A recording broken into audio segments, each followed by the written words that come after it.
பொய்கை என்னும் நீ மகளும் பூவாடை போட்டிருந்தாள்.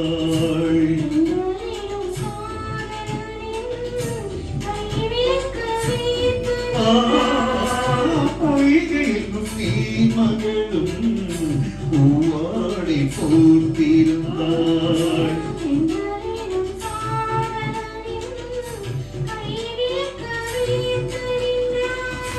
என்ன துடிப்பா அவள் நிலை நீ உணர மாட்டாயோ? என்ன துடிப்பா அவள் நிலை நீ உணர மாட்டாயோ? தந்த சுகத்தை